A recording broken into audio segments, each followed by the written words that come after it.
Alhamdulillah, wassalatu wassalamu ala moulana rasulillahi wa ali wa sahbihi.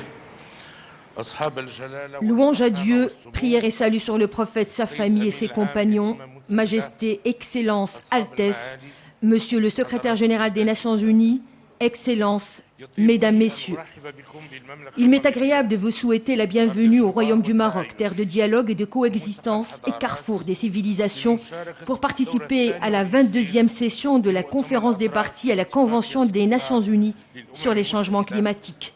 L'organisation de cette conférence au Maroc pour la deuxième fois après la session de 2001 traduit notre attachement au cadre multilatéral pour aborder les défis internationaux.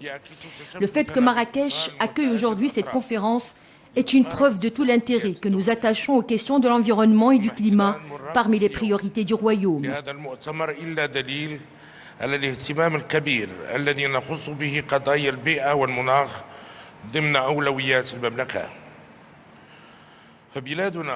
En effet, notre pays compte parmi les premiers États à avoir contribué à l'émergence d'une prise de conscience mondiale quant au changement climatique, et ce depuis ma participation en 1992 au sommet de la Terre de Rio, où, en ma qualité de prince héritier à l'époque, j'ai conduit la délégation du Maroc. Aujourd'hui, la conférence de Marrakech constitue un tournant décisif dans le processus de mise en œuvre de l'accord historique de Paris.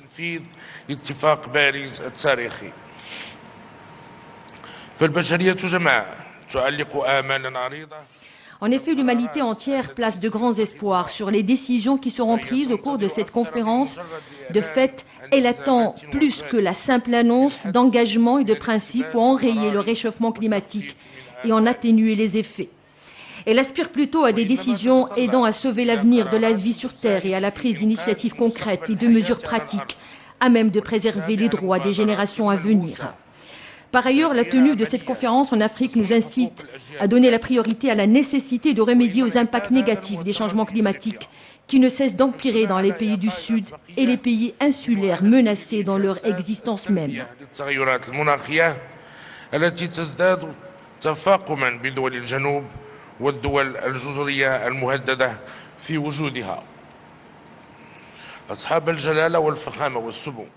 Majesté, Excellence, Altesse.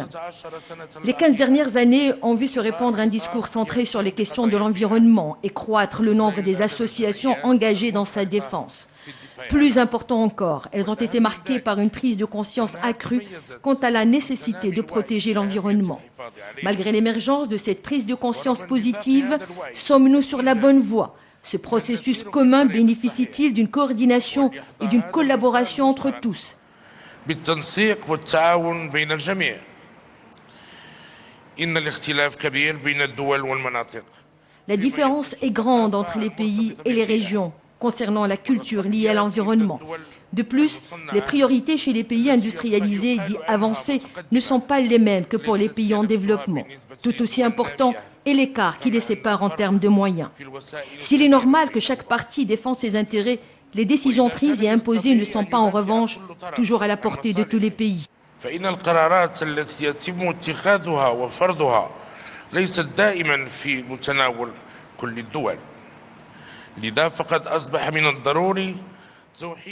Aussi, il devient nécessaire d'unifier l'éducation aux questions de l'environnement et de sensibiliser à son rôle décisif dans la préservation de l'avenir de l'humanité.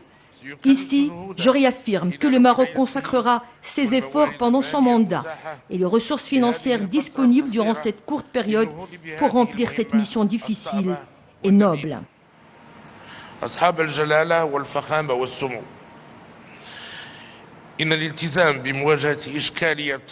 Majesté, Excellence, Altesse. L'engagement fait de prendre à bras-le-corps la problématique des changements climatiques à travers l'application de l'accord de Paris traduit notre volonté commune de renforcer la solidarité intergénérationnelle. Cette implication, une nécessité morale et un devoir humain, doit s'adosser à la fois dans l'inéluctabilité du destin commun et la solidarité sincère entre le Nord et le Sud pour préserver la dignité humaine. De nombreuses promesses ont été faites dans de multiples conférences antérieures. Mais notre conférence aujourd'hui est celle de la vérité et de la clarté. Une conférence pour prendre nos responsabilités devant Dieu et l'histoire et devant nos peuples. Nos conférences et nos accords auront-ils un sens si nous laissons les catégories les plus vulnérables là-bas, dans les îles menacées de disparition et dans les champs confrontés au risque de la désertification en Afrique, en Asie et en Amérique latine, face à leur destin lourd de périls? في مواجهة قدرها المليء بالمخاطر إن إشكالية البيئة هي إشكالية خطيرة. La problématique de l'environnement est une affaire délicate qui doit être abordée avec tout le sérieux et toute la responsabilité nécessaire. L'ère coloniale est révolue, tout comme la logique qui consiste à imposer les décisions. En fait, l'enjeu, c'est l'existence de l'homme qui exige de nous d'œuvrer ensemble, main dans la main, pour la protéger. ومن هنا لا يجب إجبار الدول منذ البداية على القبول بقرارات Aussi, لن تستطيع. il ne faut pas forcer les pays d'emblée à accepter des décisions auxquelles ils ne pourront pas se conformer. Pour autant, cela ne signifie pas qu'ils les rejettent, mais plutôt qu'ils ne disposent pas des moyens nécessaires pour les appliquer. Majesté, Excellence, Altesse. Le coût de l'attentisme et le manquement à l'impératif d'affronter le changement climatique et ses effets auront des conséquences graves, mettant en péril la sécurité et la stabilité et induisant l'extension des foyers de tension et des crises à travers le monde. Au nom du destin commun et au nom de notre responsabilité historique, j'engage toutes les parties à œuvrer pour donner corps à notre attachement aux valeurs de la justice et de la solidarité, à travers, premièrement, la possibilité offerte aux pays du Sud et plus particulièrement aux pays les moins avancés et aux États insulaires de bénéficier d'un soutien financier et technique urgent, leur permettant de renforcer leurs capacités et de s'adapter au changement climatique. ويمكنها من التكيف مع التغيرات المناخية. ثانياً Deuxièmement, le respect par les pays avancés de leur engagement et la mobilisation à l'horizon 2020 des 100 milliards de dollars, au moins, qui ont été la clé de voûte de l'accord de Paris. Troisièmement, l'implication de tous les acteurs dans la facilitation du transfert de technologies et la nécessité d'œuvrer au développement de la recherche et de l'innovation dans le domaine du climat. Et quatrièmement, la contribution des acteurs non gouvernementaux, entreprises, collectivités territoriales et associations de la société civile à une forte dynamisation des initiatives Action globale pour le climat.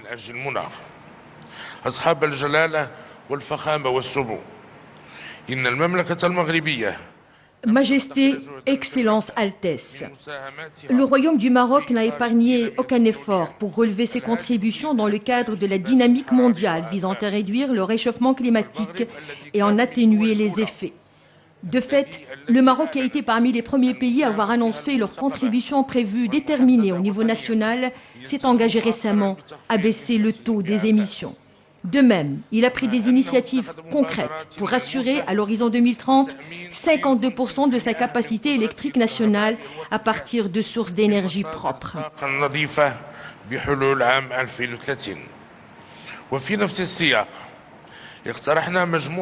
Dans le même ordre d'idées, nous avons proposé une série d'initiatives dans le cadre de la mise en œuvre de l'accord de Paris, notamment en ce qui concerne l'adaptation et le financement, dont l'initiative d'adaptation de l'agriculture en Afrique.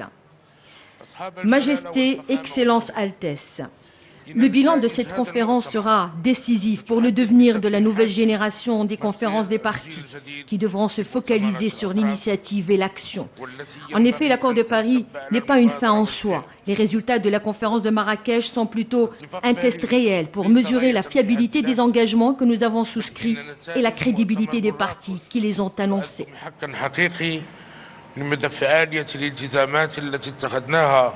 ومصداقية الأطراف التي أعلنت عنها.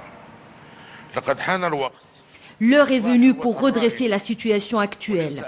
Nous n'avons d'autre choix que d'œuvrer à rattraper le temps perdu par une mobilisation continue et globale, une cohésion constructive pour rassurer aux générations successives une vie commune, digne et durable. Pour conclure, nous vous réitérons nos vœux de bienvenue dans la cité ocre de Marrakech et prions le Très-Haut de couronner les travaux de cette importante conférence de succès dans l'intérêt bien compris de l'humanité entière.